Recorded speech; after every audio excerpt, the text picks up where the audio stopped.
नमस्कार। दुनिया का सबसे बड़ा धार्मिक मेला महाकुंभ, धर्म, संस्कृति और आध्यात्म का सबसे पवित्र मेला महाकुंभ, सनातन धर्म का महादिव्य मेला महाकुंभ। लेकिन महाकुंभ को लेकर एक सवाल जो कई बार श्रद्धालुओं के मन में आता है, दूर दूर से आने वाले सैलानियों के मन में आता है, और फिर आपके मन में भी ये सवाल जरूर आया होगा कि 12 साल ही क्यों? क्यों 12 साल का इतना लंबा इंतजार सबसे दिव्य मेले के लिए करना पड़ता है? सनातन धर्म के इस महामेले में शामिल होने के लिए, महाकुंभ में शामिल होने के लिए इतना लंबा इंतजार आखिर क्यों? क्योंकि इसे दुनिया का सबसे महान, सबसे बड़ा, सबसे धार्मिक महामेला कहा जाता है, जिसमें शामिल होने के लिए देश विदेश से लाखों की तादाद में श्रद्धालु, सैलानी, साधु संतों का वो जमावड़ा नजर आता है जो भारत की उस ताकत को दिखाता है। हर 12 साल बाद ही महाकुंभ क्यों लगता है? इस सवाल का जवाब आज आपको मिलने जा रहा है। देखिए, सबसे पहले कुंभ शब्द का आप मतलब समझिए। कुंभ शब्द का मतलब होता है कलश। सनातन धर्म में कलश की स्थापना होती है, जिसे कुंभ भी कहा जाता है, और ये 12 साल में होता है, तो इसे महाकुंभ कहा जाता है। यानी कि कुंभ और महाकुंभ दोनों अलग जरूर हैं, लेकिन महाकुंभ की महत्ता दिव्य मानी जाती है।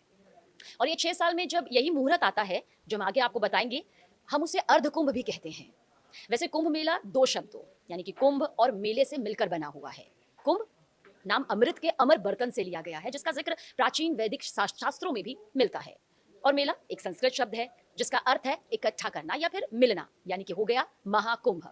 नाम के अर्थ को समझाना इसलिए जरूरी है क्योंकि जब तक आप महाकुंभ की महत्ता को नहीं समझेंगे, तब तक आप ये नहीं समझ पाएंगे कि 12 साल ही आखिर क्यों? क्यों इतना लंबा इंतजार 12 साल का करना पड़ता है?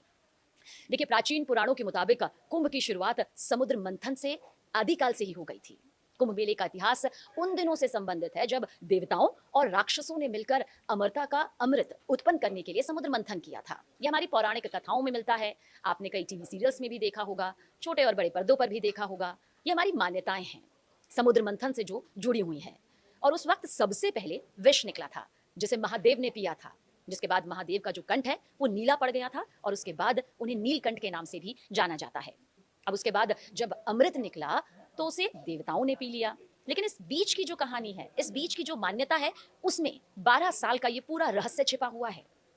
देखिए, दरअसल मान्यता यह है कि महाकुंभ मेले के दौरान पवित्र नदियों में आस्था की डुबकी लगाई जाती है, और माना यह जाता है कि जो कोई भी महाकुंभ में आस्था की डुबकी लगाता है, स्नान करता है, उसकी आत्मा की शुद्धि हो जाती है, उसकी कई पीढ़ियां तर जाती हैं, या फिर जाने अनजाने में जो पाप इंसानी जीवन में रहकर इंसान करता है, वो सारे पाप धुल जाते हैं उसे एक आस्था की डुबकी लगाने भर से।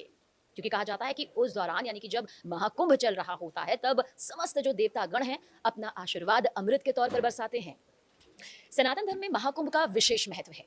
हर 12 साल बाद महाकुंभ लगता है, जो इस बार 13 जनवरी से लेकर 26 जनवरी 2025 तक उत्तर प्रदेश के प्रयागराज में लगने जा रहा है।